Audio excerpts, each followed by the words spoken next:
សូមស្វាគមន៍មកកាន់ Channel របស់យើងថ្ងៃនេះយើងនឹងសិក្សាស្វែងយល់អំពីលោក Elon Musk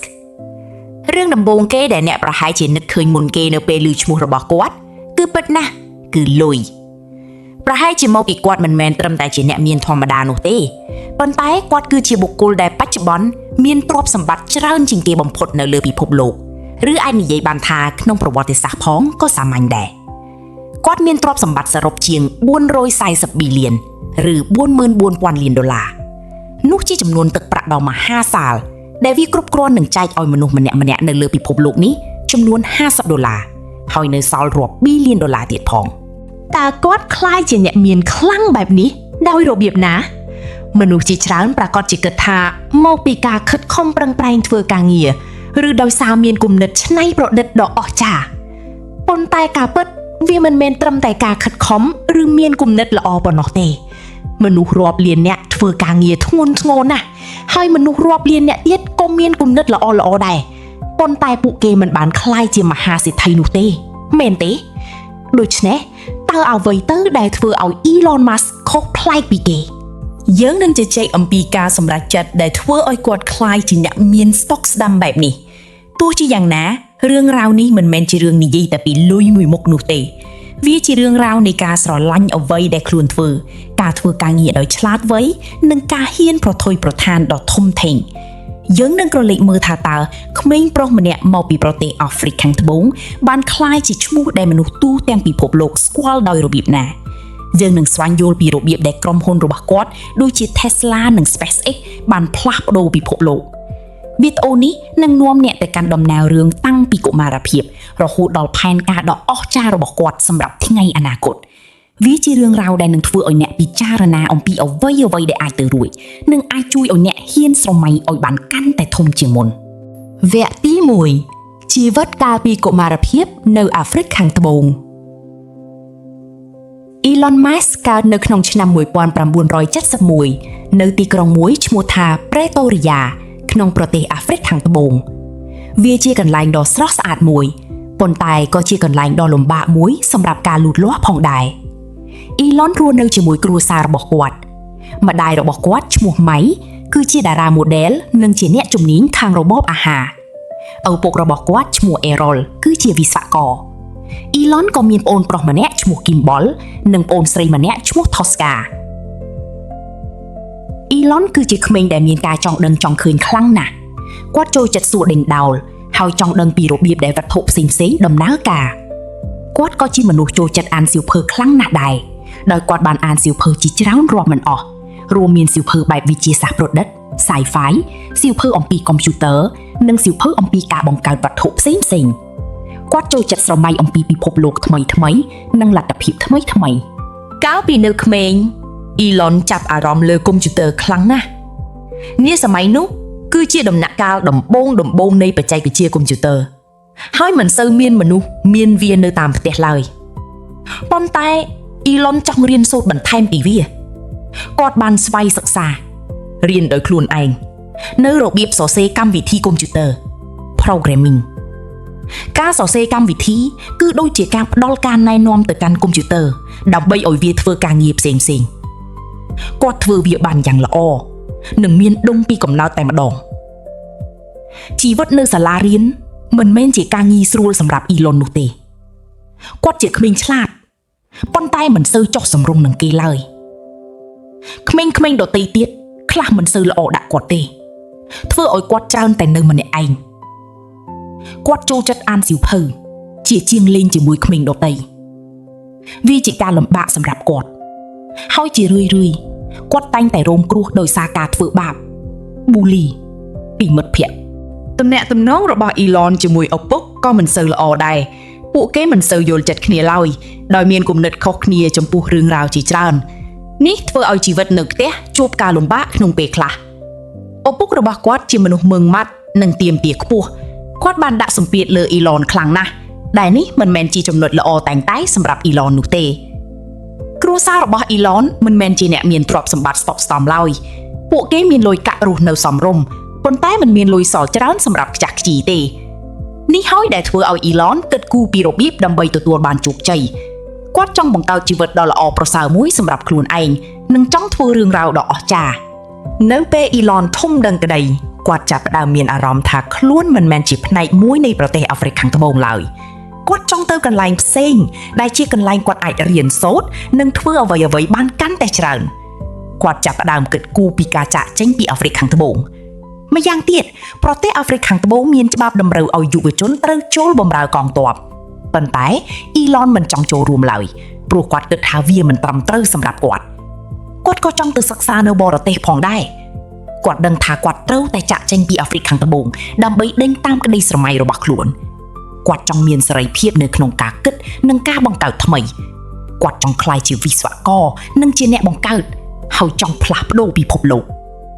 ដូច្នេះនៅពេលមានអាយុ17ឆ្នាំអ៊ីឡនបានធ្វើការសម្រេចចិត្តដ៏ធំមួយគាត់បានសម្រេចចិត្តចាកចេញពីអាហ្វ្រិកខាងត្បូងទៅកាន់ប្រទេសថ្មីមួយដែលនៅឆ្ងាយពីផ្ទះគឺប្រទេសកាណាដាគឺជាការចាប់ផ្ដើមថ្មីសម្រាប់គាត់វាជាកន្លែងដែលគាត់អាចចាប់ផ្ដើមជីវិតថ្មីគាត់មានក្តីរំភើបចំពោះអនាគតនិងត្រៀមខ្លួនរួចជាស្រេចសម្រាប់ការផ្សងព្រេងថ្មីដើម្បីរៀនសូត្រនិងលូតលាស់ការចាកចេញពីអាហ្វ្រិកគឺជាជំហានដ៏ធំសម្រាប់អ៊ីឡនវាគឺជាការបញ្ចប់ជំពូកចាស់នៃជីវិតនិងជាការចាប់ផ្ដើមជំពូកថ្មីវាជាការចាប់ផ្ដើមនៃដំណើរឆ្ពោះទៅកាន់ការក្លាយជាបុគ្គលដូចសពថ្ងៃនិងជាការចាប់ផ្ដើមនៃក្តីស្រមៃក្នុងការផ្លាស់ប្ដូរពិភពលោកវគ្គទី2ការផ្លាស់ទីលំនៅទៅកាន់អាមេរិកខាងជើងក្នុងវ័យ17ឆ្នាំអ៊ីឡនបានចាកចេញពីអាហ្វ្រិកខាងត្បូងមករស់នៅប្រទេសកាណាដាវាជាកន្លែងដែលខុសប្លែកគ្នាស្រឡះគ្រប់យ៉ាងសុទ្ធតែថ្មីទាំងអស់តាំងពីមនុស្សម្នារហូតដល់អាកាសធាតុគាត់បានចូលរៀននៅសាកលវិទ្យាល័យក្នុងប្រទេសកាណាដាជីវិតជានិស្សិតគឺពិតជាហត់នឿយខ្លាំងប៉ុន្តែគាត់បានរៀនសូត្របានច្រើនគាត់បានខិតខំសិក្សានៅសាកលវិទ្យាល័យមួយក្នុងរដ្ឋអនតារីយ៉ូដោយគាត់ចូលចិត្តរៀនអំពីវិទ្យាសាស្ត្រនិងធុរកិច្ចជំនួញក្រោយមកអ៊ីឡនចង់ទៅសិក្សានៅសហរដ្ឋអាមេរិកវិញគាត់ត្រូវបានទទួលឲ្យចូលរៀននៅសាកលវិទ្យាល័យ Pennsylvania ឬ University of Pennsylvania ដែលជាសាកលវិទ្យាល័យដ៏ល្បីល្បាញមួយគាត់បានផ្លាស់ទៅរស់នៅអាមេរិកនិងចាប់ផ្ដើមការសិក្សានៅទីនោះនៅសាកលវិទ្យាល័យ Pennsylvania អ៊ីឡនទទួលបានបរិញ្ញាបត្រ2គឺផ្នែកសេដ្ឋកិច្ចនិងផ្នែករូបវិទ្យាវាជាជំនាញពីរខុសគ្នាស្រឡះប៉ុន្តែគាត់ចូលចិត្តទាំងពីរគាត់ជានិស្សិតដ៏ឆ្នើមម្នាក់បន្ទាប់ពីបញ្ចប់ការសិក្សាគាត់បានបន្តទៅសាកលវិទ្យាល័យ Stanford University ដើម្បីសិក្សាថ្នាក់បណ្ឌិត PhD ថ្នាក់បណ្ឌិតគឺជាកម្រិតសិក្សាដ៏ខ្ពស់បំផុតប៉ុន្តែអ៊ីឡនមិនបានរៀននៅ Stanford បានយូរឡើយគាត់មិនមានចំណាប់អារម្មណ៍ត្រឹមតែការអង្គុយរៀននោះទេគាត់មានគំនិតចង់បង្កើតក្រុមហ៊ុនថ្មីគាត់ចង់ធ្វើសកម្មភាពផ្ទាល់និងធ្វើឲ្យវាលេចចេញជារូបរាងដូច្នេះគាត់ក៏សម្រេចចិត្តបោះបង់ការសិក្សាថ្នាក់បណ្ឌិតដើម្បីទៅបង្កើតក្រុមហ៊ុនផ្ទាល់ខ្លួនគាត់ដឹងថាវាជាការប្រថុយប្រថានដ៏ធំប៉ុន្តែគាត់ត្រៀមខ្លួនរួចជាស្រេចដើម្បីសាកល្បងព្រោះគាត់ជឿជាក់លើគំនិតរបស់ខ្លួនហើយនេះគឺជាការចាប់ផ្ដើមនៃការផ្សងព្រេងថ្មីដើម្បីធ្វើឲ្យគំនិតរបស់គាត់คล้ายជាការពិត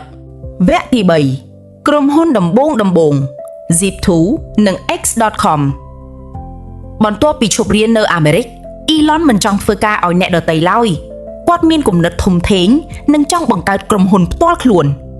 ទម្រង់ធំដំបូងរបស់គាត់គឺ Zip2 គាត់បានបង្កើតក្រុមហ៊ុន Zip2 នេះឡើងជាមួយប្អូនប្រុសរបស់គាត់គឺ Kimball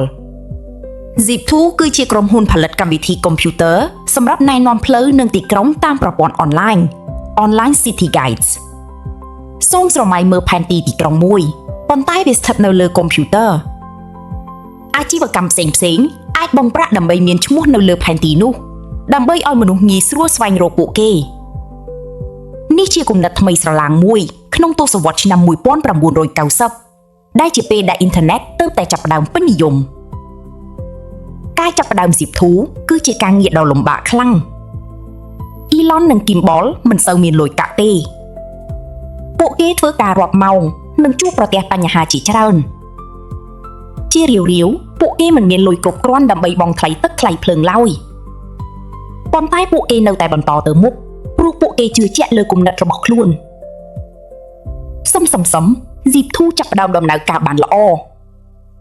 អាជីវកម្មកាន់តែច្រើនឡើងចង់មានឈ្មោះនៅលើផែនទីអនឡាញរបស់ពួកគេ ហើយពួកគេក៏ចាប់ផ្ដើមរកចំណូលបានបន្ទាប់មកនៅក្នុងឆ្នាំ1999ក្រុមហ៊ុនខ្នាតយក្សមួយឈ្មោះថា Compaq បានទិញយក Zip2 ក្នុងតម្លៃទឹកប្រាក់យ៉ាងច្រើនសន្ធឹកសន្ធាប់ Elon បានថ្វាយជាមហាសេដ្ឋីប្រាក់លាននេះជាជោគជ័យដ៏ធំដំបូងសម្រាប់គាត់ប៉ុន្តែ Elon មិនបានបញ្ឈប់ត្រឹមនឹងទេគាត់មានគំនិតផ្សេងទៀតដែលចង់សាកល្បងគាត់បានបង្កើតក្រុមហ៊ុនថ្មីមួយទៀតឈ្មោះថា X.com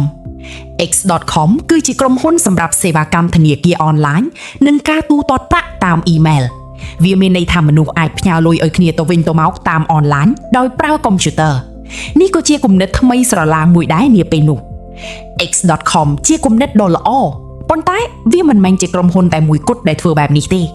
មានក្រុមហ៊ុនមួយទៀតឈ្មោះថា Confinity ក៏កំពុងធ្វើអ្វីដែលស្រដៀងគ្នានេះដែរដូច្នេះក្រុមហ៊ុនទាំងពីរបានសម្រេចចិត្តរួមបញ្ចូលគ្នាដើម្បីក្លាយជាក្រុមហ៊ុនតែមួយក្រុមហ៊ុនថ្មីដែលបញ្ចូលគ្នានេះត្រូវបានគេដាក់ឈ្មោះថា PayPal បានក្លាយជាក្រុមហ៊ុនដ៏ពេញនិយមបំផុតមនុស្សជាច្រើនបានប្រើប្រាស់វាដើម្បីផ្ញើនិងទទួលប្រាក់តាមអនឡាញព្រោះវាមានភាពងាយស្រួលនិងរហ័សបន្ទាប់មកនៅក្នុងឆ្នាំ2002ក្រុមហ៊ុនលក់ទំនិញអនឡាញដ៏ធំមួយឈ្មោះថា eBay បានទិញយក PayPal ក្នុងតម្លៃកាន់តែច្រើនសន្ធឹកសន្ធាប់នេះជាជោគជ័យដ៏ធំមួយទៀតសម្រាប់ Elon ជាមួយនឹងប្រាក់ដែលទទួលបានពី Zip2 និង PayPal ពេលនេះ Elon បានក្លាយជាអ្នកមានទ្រព្យសម្បត្តិស្តុកស្តម្ភខ្លាំងណាស់ប៉ុន្តែគាត់មិនមានចំណាប់អារម្មណ៍ត្រឹមតែការមានលុយនោះទេគាត់ចង់ធ្វើរឿងដែលកាន់តែធំជាងនេះទៅទៀតគាត់ចង់ផ្លាស់ប្ដូរពិភពលោកគាត់ត្រៀមខ្លួនរួចជាស្រេចដើម្បីចាប់ផ្ដើមគម្រោងធំបន្ទាប់ដោយគាត់មានគំនិតអំពីលំហអាកាសនិងរថយន្តហើយគាត់ត្រៀមខ្លួនរួចជាស្រេចដើម្បីធ្វើឲ្យវាលេចចេញជារូបរាងវគ្គទី4 SpaceX នឹងដំណើរឆ្ពោះទៅកាន់ភពអង្គារបន្ទាប់ពីលក់ PayPal រួច Elon Musk មានលុយយ៉ាងច្រើនប៉ុន្តែគាត់មិនចង់សម្រាកលំហែកាយឡើយគាត់មានក្តីស្រមៃដ៏ធំមួយគឺការធ្វើដំណើរទៅលំហអាកាសនិងការទៅរស់នៅលើភពដទៃនៅក្នុងឆ្នាំ2002គាត់បានបង្កើតក្រុមហ៊ុនថ្មីមួយឈ្មោះថា SpaceX មានលក្ខណៈខុសប្លែកពីក្រុមហ៊ុនមុនរបស់គាត់វាជាក្រុមហ៊ុនបង្កើតគ្រាប់រ៉ុកែតនិងយានអវកាស Musk ចង់ធ្វើឲ្យការធ្វើដំណើរទៅលំហអាកាសមានភាពងាយស្រួលនិងមានតម្លៃថោកជាងមុនគាត់ជឿជាក់ថាថ្ងៃណាមួយមនុស្សជាតិនឹងត្រូវទៅរស់នៅលើភពអង្គារ Mars នេះជាគោលដៅដ៏ធំធេងនិងលំបាកបំផុតនៅដំណាក់កាលដំបូង SpaceX ជួបប្រទះបញ្ហាជាច្រើនការបង្កើតគ្រាប់រ៉ុកែតគឺជារឿងពិបាកខ្លាំងណាស់រ៉ុកែតដំបូងមួយចំនួនដែលពួកគេបានផលិតដែលមានឈ្មោះថា Falcon 1មិនដំណើរការល្អឡើយវាបានផ្ទុះជាញឹកញាប់នេះជាពេលវេលាដ៏លំបាកបំផុតសម្រាប់ Musk និងក្រុមការងាររបស់គាត់ពួកគេបានខាតបង់លុយកាក់យ៉ាងច្រើនហើយមនុស្សមួយចំនួនគិតថាវានឹងបរាជ័យប៉ុន្តែ Musk មិនបោះបង់ឡើយគាត់បានរៀនសូត្រពីកំហុសនិងបន្តខិតខំធ្វើការងារយ៉ាងខ្លាំងចុងក្រោយនៅក្នុងឆ្នាំ2008រ៉ុកែត Falcon 1មួយក្នុងចំណោមនោះទទួលបានជោគជ័យដោយបានបង្ហោះទៅកាន់លំហអាកាសនេះជាខណៈពេលដ៏អស្ចារ្យសម្រាប់ SpaceX វាបានបង្ហាញថាពួកគេអាចធ្វើវាបានបន្ទាប់ពីនោះមកអ្វីចាប់ផ្ដើមល្អប្រសើរឡើង SpaceX ទទួលបានកិច្ចសន្យាដ៏ធំមួយជាមួយទីភ្នាក់ងារ NASA ទីភ្នាក់ងារអវកាសអាមេរិក NASA ចង់ឲ្យ SpaceX ជួយដឹកជញ្ជូនសម្ភារៈផ្សេងទៅកាន់ស្ថានីយ៍អវកាសអន្តរជាតិ International Space Station នេះជាជោគជ័យដ៏ធំសម្រាប់ SpaceX ពួកគេបានចាប់ផ្ដើមបង្កើតគ្រាប់រ៉ុកែតធំជាងមុនឈ្មោះថា Falcon 9ពួកគេក៏បានបង្កើតយានអវកាសពិសេសមួយឈ្មោះថា Dragon ដែលអាចដឹកជញ្ជូនសម្ភារៈទៅកាន់ស្ថានីយ៍អវកាសក្តីស្រមៃដ៏ធំរបស់ Musk នៅតែជាការទៅកាន់ភពអង្គារគាត់ចង់បង្កើតទីក្រុងមួយនៅទីនោះព្រោះគាត់គិតថាមនុស្សជាតិត្រូវការរស់នៅលើភពផ្សេងដោយសារតែភពផែនដីអាចនឹងមិនមានសុវត្ថិភាពនៅថ្ងៃអនាគត SpaceX នៅតែបន្តខិតខំប្រឹងប្រែងដើម្បីគោលដៅនេះពួកគេកំពុងផលិតរ៉ុកែតនិងយានអវកាសថ្មីដែលអាចធ្វើដំណើរទៅកាន់ភពអង្គារ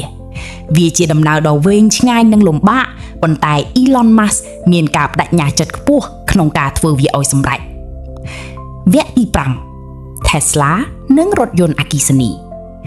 បន្ទាប់ពីចាប់ផ្ដើម SpaceX Elon មានគំនិតធំមួយទៀតគាត់ចង់ជួយពិភពលោកឲ្យកាត់បន្ថយការប្រើប្រាស់ប្រេងកាតនិងហ្គាស គាត់ជឿជាក់ថារថយន្តអគ្គិសនីគឺជាអនាគតដូច្នេះគាត់ចាប់ផ្ដើមគិតគូរពីរថយន្តមិនមែនត្រឹមតែរ៉ុកកែតនោះទេនៅក្នុងឆ្នាំ2004 Elon បានបណ្ដាក់ទុនក្នុងក្រុមហ៊ុនមួយឈ្មោះថា Tesla Motors កាលពីដំបូងគាត់គ្រាន់តែជាអ្នកវិនិយោគម្នាក់ប៉ុណ្ណោះប៉ុន្តែមិនយូរប៉ុន្មានគាត់បានចូលរួមចំណែកកាន់តែខ្លាំងដោយបានក្លាយជាប្រធានក្រុមប្រឹក្សាភិបាល Chairman នៃក្រុមហ៊ុន Tesla បានកំពុងអភិវឌ្ឍរថយន្តប្រភេទថ្មីមួយដែលប្រើប្រាស់តែថាមពលអគ្គិសនីសុទ្ធពួកគេបានផលិតរថយន្ត Tesla Roadster ដែលជារថយន្តស្ពណ៌មានល្បឿនលឿននិងមានតម្លៃថ្លៃវាមានលក្ខណៈខុសប្លែកពីរថយន្តអគ្គិសនីដទៃទៀតនាពេលនោះ Roadster ទទួលបានការចាប់អារម្មណ៍ភ្លាមប៉ុន្តែ Elon ចង់បង្កើតរថយន្តដែលមនុស្សគ្រប់គ្នាអាចទិញបានគាត់ចង់ធ្វើឲ្យរថយន្តអគ្គិសនីមានការពេញនិយមជាទូទៅដូច្នេះ Tesla បានចាប់ផ្ដើមអភិវឌ្ឍរថយន្តថ្មីមួយទៀតឈ្មោះថា Model S វាជារថយន្តគ្រួសារខ្នាតធំ Sedan ដែលអាចបើកបរបានចម្ងាយឆ្ងាយជាងរថយន្ត Roadster Model S ទទួលបានជោគជ័យយ៉ាងខ្លាំងហើយមនុស្សម្នាចូលចិត្តវាខ្លាំងណាស់បន្ទាប់ពីជោគជ័យនៃ Model S Elon បានក្លាយជានាយកប្រតិបត្តិ CEO នៃក្រុមហ៊ុន Tesla នេះមានន័យថាគាត់ជាអ្នកគ្រប់គ្រងក្រុមហ៊ុនទាំងមូលការធ្វើជា CEO គឺជាការងារដ៏ហត់នឿយខ្លាំងណាស់ Tesla ជួបប្រទះបញ្ហាក្នុងការផលិតរថយន្តឲ្យបានគ្រប់គ្រាន់វាពិតជាពិបាកក្នុងការដំឡើងវាឲ្យបានលឿននិងរក្សាគុណភាពឲ្យបានខ្ពស់មានបញ្ហាប្រឈមជាច្រើនប៉ុន្តែ Elon បានខិតខំប្រឹងប្រែងយ៉ាងខ្លាំងដើម្បីដោះស្រាយវា Tesla នៅតែបន្តរីកចម្រើនពួកគេបានផលិត model ថ្មីបន្ថែមទៀតរួមមាន Model X ដែលជារថយន្ត SUV គ្រួសារខ្នាតធំបន្ទាប់មកគឺ Model 3ដែលជារថយន្តមានតម្លៃសមរម្យសម្រាប់មនុស្សទូទៅនិងក្រោយនោះទៀតគឺ Model Y ដែលជារថយន្ត SUV ធុនតូចស្រដៀងនឹង Model 3ដែរដើម្បីផលិតរថយន្តទាំងអស់នេះ Tesla ត្រូវការរោងចក្រខ្នាតយក្សពួកគេបានសាងសង់រោងចក្រពិសេសហៅថា Gigafactoriesរោងចក្រទាំងនេះមានទំហំធំសម្បើមណាស់ដែលមិនត្រឹមតែផលិតរថយន្តប៉ុណ្ណោះទេប៉ុន្តែក៏ផលិតអាគុយថាមពលសម្រាប់រថយន្តផងដែរគោលដៅរបស់ Elon គឺតែងតែធំជាងការផលិតរថយន្តធម្មតាគាត់ចង់ជួយពិភពលោកឲ្យប្រើប្រាស់ថាមពលស្អាតគាត់ចង់ធ្វើឲ្យរថយន្តអគ្គិសនីក្លាយជារឿងធម្មតាដើម្បីកុំឲ្យមនុស្សប្រើប្រាស់រថយន្តដើរដោយសាំងឬម៉ាស៊ូតទៀតគាត់ចង់ជួយពិភពលោកឲ្យបញ្ឈប់ការប្រើប្រាស់ឥន្ធនៈហ្វូស៊ីលនេះហើយជាមូលហេតុដែលគាត់តែងតែនិយាយថាបេសកកម្មរបស់ Tesla គឺការជំរុញការផ្លាស់ប្ដូររបស់ពិភពលោកទៅកាន់ថាមពលប្រកបដោយនិរន្តរភាពគាត់ជឿជាក់ថារថយន្តអគ្គិសនីគឺជាផ្នែកមួយដ៏ធំនៃអនាគតដ៏ស្អាតស្អំនិងល្អប្រសើរជាងមុនវគ្គទី6ក្រុមហ៊ុនផ្សេងទៀត Elon Musk គឺជាមនុស្សដែលរវល់ខ្លាំងណាស់គាត់មិនមែនធ្វើការតែលើរ៉ុកកែតនិងរថយន្តអគ្គិសនីនោះទេគាត់ក៏បានបង្កើតក្រុមហ៊ុនផ្សេងទៀតដើម្បីដោះស្រាយបញ្ហាផ្សេងគ្នានៅលើពិភពលោកក្រុមហ៊ុនទាំងនេះបង្ហាញថាគាត់ចង់ជួយមនុស្សតាមរាប់រៀបវិធីក្រុមហ៊ុនមួយក្នុងចំណោមនោះមានឈ្មោះថា Solar City ផលិតផ្ទាំង Solar Panels សម្រាប់ដំឡើងតាមផ្ទះនិងអគារផ្ទាំង Solar ប្រើប្រាស់ពន្លឺព្រះអាទិត្យដើម្បីបង្កើតជាថាមពលអគ្គិសនីនេះជាវិធីសាស្ត្រដ៏ស្អាតក្នុងការបង្កើតថាមពលនិងជួយដល់បរិស្ថានក្រោយមកក្រុមហ៊ុន Tesla បានទិញយក Solar City ពេលនេះ Tesla ក៏មានលក់ផ្ទាំង Solar និងអាគុយផ្ទុកថាមពលសម្រាប់តាមផ្ទះផងដែរដែលមានន័យថាមនុស្សអាចប្រើប្រាស់ពន្លឺព្រះអាទិត្យដើម្បីផ្ដល់ថាមពលដល់រថយន្តនិងផ្ទះរបស់ពួកគេក្រុមហ៊ុនដ៏គួរឲ្យចាប់អារម្មណ៍មួយទៀតគឺ The Boring Company ក្រុមហ៊ុននេះចង់សាងសង់ផ្លូវទូមក្រោមដី Tunnels នៅក្រោមទីក្រុងនានា Elon Musk គិតថាផ្លូវក្រោមដីអាចជួយដោះស្រាយបញ្ហាកកស្ទះចរាចរណ៍បាននៅពេលមានរថយន្តច្រើនពេកនៅលើផ្លូវថ្នល់ផ្លូវក្រោមដីអាចជួយឲ្យពួកគេធ្វើដំណើរបានលឿនជាងមុនបច្ចុប្បន្ន The Boring Company កំពុងបន្តអភិវឌ្ឍគំនិតនេះប៉ុន្តែវាជាវិធីសាស្ត្រថ្មីមួយក្នុងការគិតគូរពីបញ្ហាចរាចរណ៍ក្រៅពីនេះគឺក្រុមហ៊ុន Neuralink ក្រុមហ៊ុននេះកំពុងធ្វើការលើបច្ចេកវិទ្យាថ្មីស្រឡាងមួយដោយពួកគេចង់ភ្ជាប់ខួរក្បាលមនុស្សទៅនឹងកុំព្យូទ័រនេះជារឿងដ៏លំបាកបំផុតក្នុងការធ្វើប៉ុន្តែប្រសិនបើពួកគេអាចធ្វើវាបានវានឹងអាចជួយដល់មនុស្សដែលមានបញ្ហាប្រព័ន្ធខួរក្បាលឬប្រព័ន្ធប្រសាទហើយវាថែមទាំងអាចជួយឲ្យមនុស្សធ្វើការងារបានលឿននិងល្អជាងមុនទៀតផងចុងក្រោយបង្អស់គឺក្រុមហ៊ុន XAI ក្រុមហ៊ុននេះធ្វើការលើផ្នែកបញ្ញាសិប្បនិម្មិតឬ AI Artificial Intelligence AI គឺនៅពេលដែលកុំព្យូទ័រអាចគិតនិងរៀនសូត្របានដូចជាមនុស្ស Elon Musk ចង់ធានាថា AI មានសុវត្ថិភាពនិងជួយដល់មនុស្សជាតិគាត់ជឿជាក់ថា AI អាចមានឥទ្ធិពលខ្លាំងណាស់ដូច្នេះវាជារឿងសំខាន់ក្នុងការប្រើប្រាស់វាដោយប្រុងប្រយ័ត្នក្រុមហ៊ុនទាំងអស់នេះបង្ហាញថា Elon Musk ចង់ដោះស្រាយបញ្ហាខុសៗគ្នាជាច្រើនគាត់មិនខ្លាចក្នុងការសាកល្បងអ្វីដែលថ្មីនោះទេទោះបីជាវាលំបាកខ្លាំងយ៉ាងណាក៏ដោយគាត់ចង់ធ្វើឲ្យពិភពលោកកាន់តែប្រសើរឡើងដោយប្រើប្រាស់បច្ចេកវិទ្យាគាត់ជាមនុស្សដែលមានមហិច្ឆតាខ្ពស់និងតែងតែមានគំនិតថ្មីៗជានិច្ចវគ្គទី7អាចកំបាំងនៃលុយកាក់បច្ចុប្បន្ន Elon Musk គឺជាបុគ្គលដែលរវល់និងមានទ្រព្យសម្បត្តិច្រើនជាងគេបំផុតនៅលើពិភពលោកប៉ុន្តែភាពមានបានរបស់គាត់មិនមែនបានមកដោយលឿនឬងាយស្រួលនោះទេនៅពេល Musk លក់ក្រុមហ៊ុនដំបូងរបស់គាត់គឺ Zip2 និង PayPal គាត់ទទួលបានប្រាក់រាប់លានដុល្លារជំនួសឲ្យការយកលុយទាំងនោះទៅទិញរថយន្តថ្លៃៗឬវីឡាស្កឹមស្កៃគាត់បានយកលុយស្ទើរតែទាំងអស់ទៅបង្កើតគម្រោងថ្មីៗជាឧទាហរណ៍គាត់បានដាក់ទុនផ្ទាល់ខ្លួនទៅក្នុង SpaceX និង Tesla នៅពេលដែលក្រុមហ៊ុនទាំងពីរជួបប្រទះការលំបាកខ្លាំងមនុស្សជាច្រើនគិតថាការវិនិយោគលើរ៉ុកែតឬរថយន្តអគ្គិសនីគឺវាប្រថុយប្រថានពេកប៉ុន្តែ Musk ជឿជាក់ថាគំនិតទាំងនេះអាចផ្លាស់ប្ដូរពិភពលោកទោះបីជារ៉ុកែតដំបូងរបស់ SpaceX បានផ្ទុះហើយ Tesla ជួបបញ្ហាក្នុងការផលិតក៏ដោយក៏គាត់នៅតែបន្តវិនិយោគពេលវេលានិងលុយកាក់គាត់ធ្លាប់បាននិយាយថាប្រសិនបើខ្ញុំត្រូវបរាជ័យខ្ញុំចង់បរាជ័យក្នុងការធ្វើអ្វីមួយដែលសំខាន់ការសម្រេចចិត្តអាជីវកម្មរបស់ Musk ច្រើនតែមើលទៅប្លែកខុសពីគេកាលពីដំបូងនៅពេលគាត់ចាប់ផ្ដើម Tesla ក្រុមហ៊ុនរថយន្តភាគច្រើនគិតថារថយន្តអគ្គិសនី EV មិនអាចរកប្រាក់ចំណេញបានទេប៉ុន្តែ Musk បានផ្ដោតលើការធ្វើឲ្យរថយន្ត EV មានល្បឿនលឿនស្រស់ស្អាតនិងគួរឲ្យចង់បើកបរគាត់បានបង្ហាញពិភពលោកថារថយន្តអគ្គិសនីអាចល្អជាងរថយន្តដើរដោយសាំងដូចគ្នានេះដែរនៅ SpaceX គាត់ចង់បង្កើតគ្រាប់រ៉ុកែតដែលអាចប្រើប្រាស់ឡើងវិញបាន reusable rockets ពួកអ្នកជំនាញធ្លាប់បានសើចចំអកចំពោះគំនិតនេះនិងគិតថាគាត់នឹងជួបបញ្ហាច្រើនប៉ុន្តែរ៉ុកែតដែលអាចប្រើឡើងវិញបាននេះបានជួយកាត់បន្ថយថ្លៃដើមយ៉ាងច្រើនការសម្រេចចិត្តដ៏សំខាន់និងលំបាកទាំងនេះហើយដែលធ្វើឲ្យ Tesla និង SpaceX ក្លាយជាអ្នកដឹកនាំក្នុងវិស័យរបស់ពួកគេ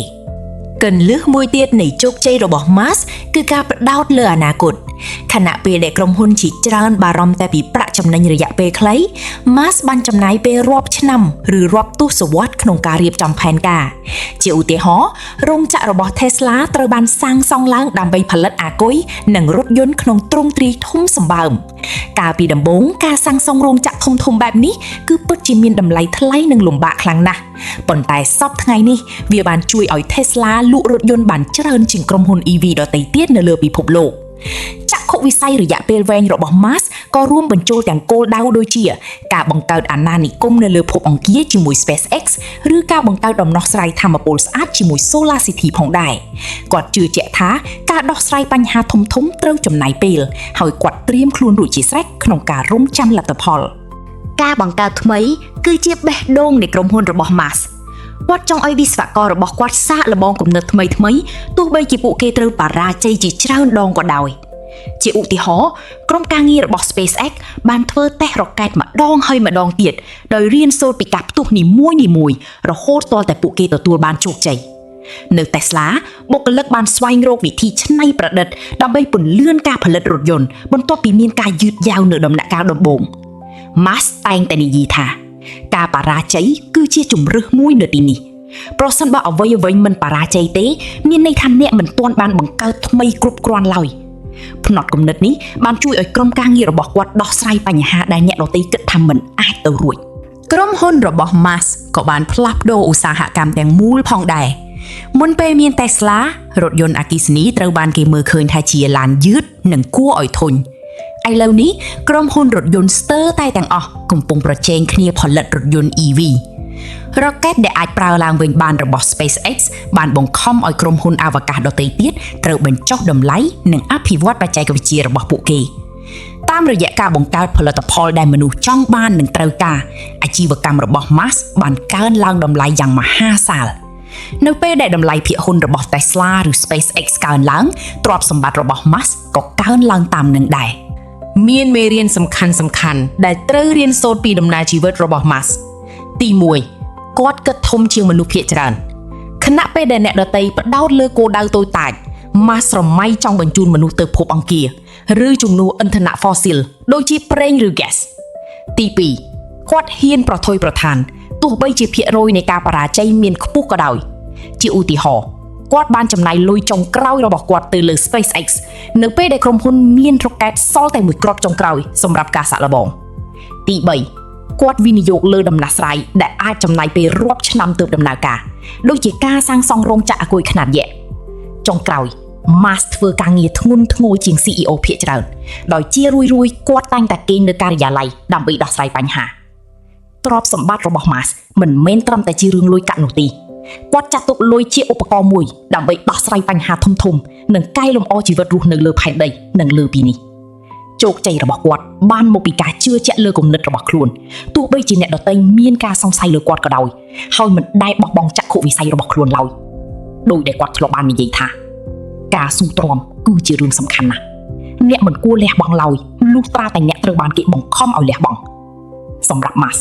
អត្ថកំបាំងនៃលុយគឺការប្រើប្រាស់វាដើម្បីបង្កើតអនាគតដែលអ្នកដទៃមិនទាន់អាចសម័យឃើញនៅឡើយវគ្គទី8ជីវិតផ្ទាល់ខ្លួន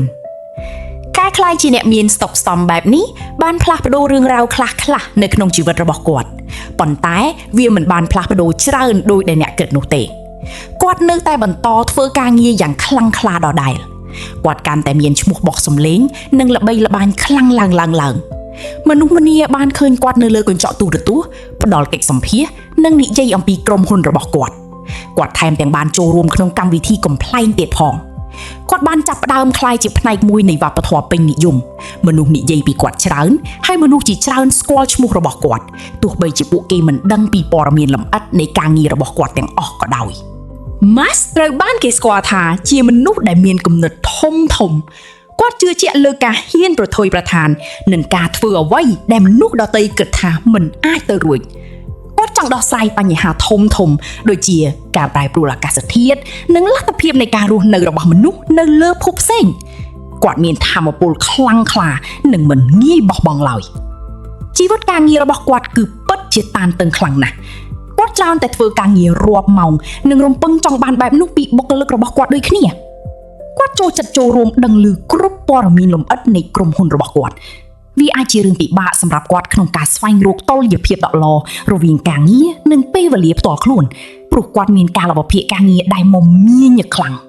ការមានឈ្មោះល្បីល្បាញក៏មានបញ្ហាប្រឈមរបស់វាដែរ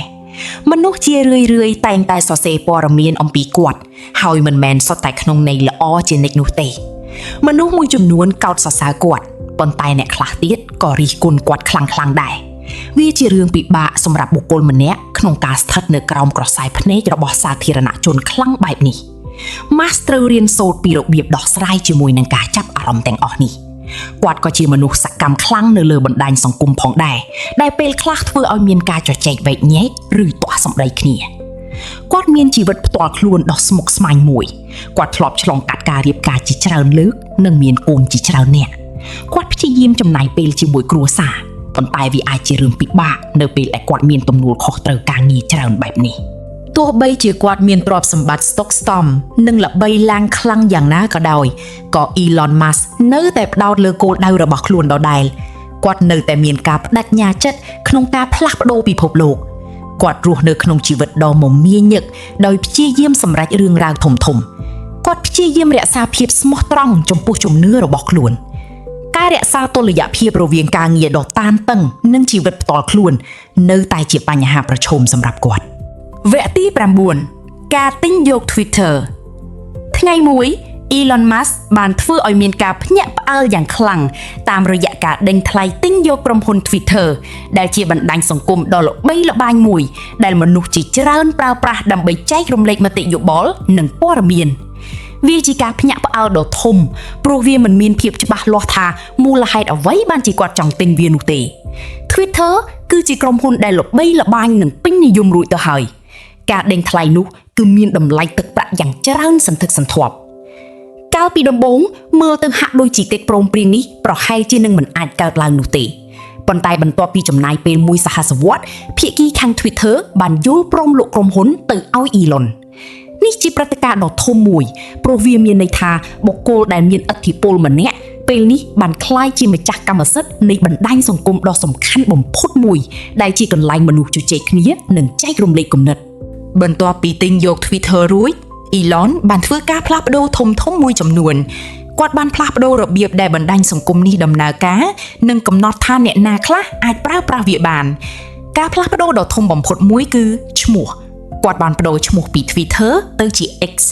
មនុស្សជាច្រើនមានការភ័ន្តភ័ងចំពោះការផ្លាស់ប្ដូរនេះហើយអ្នកខ្លះមិនចូលចិត្តវាឡើយព្រោះពួកគេធ្លាប់ស៊ាំនឹងឈ្មោះចាស់និងរូប logo ចាស់បាត់ទៅហើយការផ្លាស់ប្ដូរនៅលើយន្តការ X ធ្វើឲ្យមនុស្សនិយាយតគ្នាជាច្រើនមនុស្សមួយចំនួនគិតថាការផ្លាស់ប្ដូរនេះជាចំណុចល្អប៉ុន្តែអ្នកខ្លះទៀតគិតថាវាជារឿងមិនល្អប្រព័ន្ធផ្សព្វផ្សាយបានសរសេរអត្ថបទជាច្រើនអំពីអ្វីដែលកំពុងកើតឡើងដោយប្រភពព័ត៌មានខ្លះគាំទ្រ Elon ហើយខ្លះទៀតរិះគន់ការសម្រេចចិត្តរបស់គាត់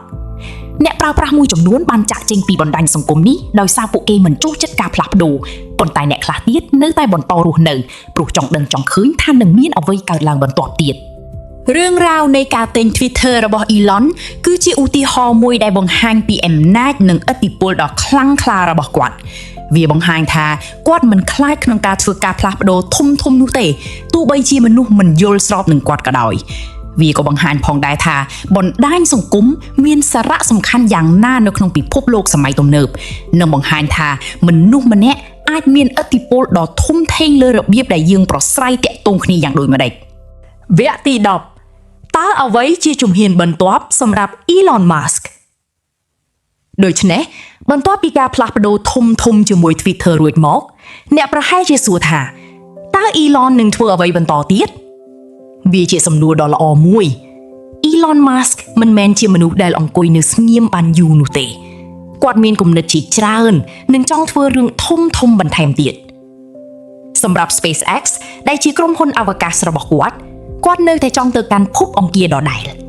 នេះជាគោលដៅដ៏សំខាន់បំផុតសម្រាប់គាត់ស្រមៃចង់ឃើញមនុស្សទៅរស់នៅលើភពអង្គារនៅថ្ងៃណាមួយគាត់និងក្រុមការងារកំពុងខិតខំប្រឹងប្រែងដើម្បីសាងសង់ក្របរ៉ុកែតដែលអាចធ្វើដំណើរទៅកាន់ភពអង្គារដោយសុវត្ថិភាពពួកគេក៏ព្យាយាមធ្វើឲ្យរ៉ុកែតទាំងនេះមានតម្លៃថោកនិងងាយស្រួលប្រើប្រាស់ជាងមុនផងដែរគាត់ចង់ធ្វើឲ្យការធ្វើដំណើរទៅលំហអាកាសក្លាយជារឿងធម្មតាសម្រាប់មនុស្សគ្រប់គ្នាមិនមែនត្រឹមតែសម្រាប់អ្នកអវកាសយានីនោះទេសម្រាប់ក្រុមហ៊ុន Tesla គាត់ចង់ផលិតរថយន្តអគ្គិសនីឲ្យកាន់តែល្អប្រសើរជាងមុនគាត់ក៏ចង់ផលិតអាគុយដែលអាចផ្ទុកថាមពលបានកាន់តែច្រើនដែលនេះជាចំណុចសំខាន់សម្រាប់ការប្រើប្រាស់ថាមពលពន្លឺព្រះអាទិត្យនិងថាមពលខ្យល់គាត់ជឿជាក់ថារថយន្តអគ្គិសនីនិងថាមពលកកើតឡើងវិញគឺជាអនាគតគាត់ចង់ជួយពិភពលោកឲ្យកាត់បន្ថយការប្រើប្រាស់ប្រេងកាតនិងហ្គាសគាត់កំពុងគិតគូរពីយានយន្តអគ្គិសនីប្រភេទថ្មីមិនមែនត្រឹមតែរថយន្តធម្មតានោះទេក្រុមហ៊ុនផ្សេងទៀតរបស់គាត់ក៏កំពុងធ្វើការលើគម្រោងធំដូចគ្នា The Boring Company ចង់បង្កើតផ្លូវក្រោមដីនៅក្រោមទីក្រុងនានាដើម្បីជួយដល់បញ្ហាចរាចរណ៍ដែលអាចធ្វើឲ្យការធ្វើដំណើរលឿនជាងមុន Neuralink កំពុងធ្វើការលើបច្ចេកវិទ្យាភ្ជាប់ខួរក្បាលទៅនឹងកុំព្យូទ័រដែលជាគំនិតថ្មីស្រឡះនិងគួរឲ្យចាប់អារម្មណ៍ហើយវាអាចជួយមនុស្សដែលមានបញ្ហាសុខភាពមួយចំនួនបាននិង AI ដែលជាក្រុមហ៊ុន AI របស់គាត់កំពុងព្យាយាមបង្កើតប្រព័ន្ធ AI ដែលមានភាពឆ្លាតវៃខ្ពស់និងមានសុវត្ថិភាពសម្រាប់មនុស្សគ្រប់គ្នា Elon មិនមែនគិតតែពីរឿងរកលុយមួយមុខនោះទេគាត់គិតគូរពីអនាគតរបស់ពិភពលោកគាត់បារម្ភពីបញ្ហាដូចជាការប្រែប្រួលអាកាសធាតុនិងរបៀបដែលបច្ចេកទេសជននឹងផ្លាស់ប្ដូរអ្វីៗគ្រប់យ៉ាងគាត់ចង់ប្រើប្រាស់ក្រុមហ៊ុនរបស់គាត់ដើម្បីធ្វើឲ្យពិភពលោកកាន់តែប្រសើរឡើងប៉ុន្តែវានឹងមិនមែនជាការងាយស្រួលនោះទេព្រោះតែងតែមានបញ្ហាប្រឈមជានិច្ចការបង្កើតក្របរ៉ុកែតគឺជារឿងពិបាកខ្លាំងណាស់ការផលិតរថយន្តអគ្គិសនីសម្រាប់មនុស្សគ្រប់គ្នាក៏ត្រូវទាមទារការងារជាច្រើនគាត់តែងតែនិយាយអំពីផែនការរបស់គាត់នៅលើបណ្ដាញសង្គមដែលមានន័យថាមនុស្សគ្រប់គ្នាមានមតិយោបល់រៀងៗខ្លួនវាជារឿងពិបាកដឹងច្បាស់ថាតើ Elon នឹងធ្វើអ្វីបន្ទាប់ទៀតព្រោះគាត់តែងតែគិតពីអ្វីដែលថ្មីជានិច្ចហើយគាត់តែងតែធ្វើឲ្យមនុស្សភ្ញាក់ផ្អើលជាមួយនឹងគំនិតរបស់គាត់ប៉ុន្តែមានរឿងមួយដែលប្រកបណាស់ គឺ Elon Musk នឹងនៅតែបន្តព្យាយាមធ្វើរឿងរ៉ាវដ៏ធំធេងនិងសំខាន់ជានិច្ចគាត់មានក្តីស្រមៃដ៏ធំសម្រាប់ពិភពលោកហើយគាត់នឹងមិនបញ្ឈប់ការធ្វើការងារឆ្ពោះទៅរកវានោះទេគាត់ចង់ផ្លាស់ប្ដូរអនាគតហើយគាត់ចង់ឲ្យយើងទាំងអស់គ្នាជាផ្នែកមួយនៃវាគេតម្លៃរបស់គាត់ទៅថ្ងៃអនាគតប្រកាសជាការចងចាំក្នុងនាមជាសហគ្រិនដែលមានភាពច្នៃប្រឌិតខ្ពស់បំផុតដែលមានសេចក្តីក្លាហានក្នុងការគិតធំនិងធ្វើធំតើវានឹងមានលទ្ធផលយ៉ាងណានោះមានតែការរងចាំមើលទាំងអស់គ្នាប៉ុណ្ណោះ មុនពេលអ្នកចាក់ចេញប្រសិនបើអ្នកបានរៀនសូត្រអ្វីដែលថ្មីនៅថ្ងៃនេះសូមជួយចុច like វីដេអូនេះមេត្តាសរសេរមតិយោបល់របស់អ្នកនៅក្នុងប្រអប់ comment និងជួយចុច subscribe channel នេះផងវាចំណាយពេលត្រឹមតែ1វិនាទីប៉ុណ្ណោះប៉ុន្តែវាពិតជាអាចជួយជំរុញក្នុងការបង្កើតវីដេអូដែលកាន់តែល្អប្រសើរសម្រាប់អ្នកទាំងអស់គ្នាការគាំទ្ររបស់អ្នកគឺជាអ្វីៗគ្រប់យ៉ាងសម្រាប់យើងសូមអរគុណ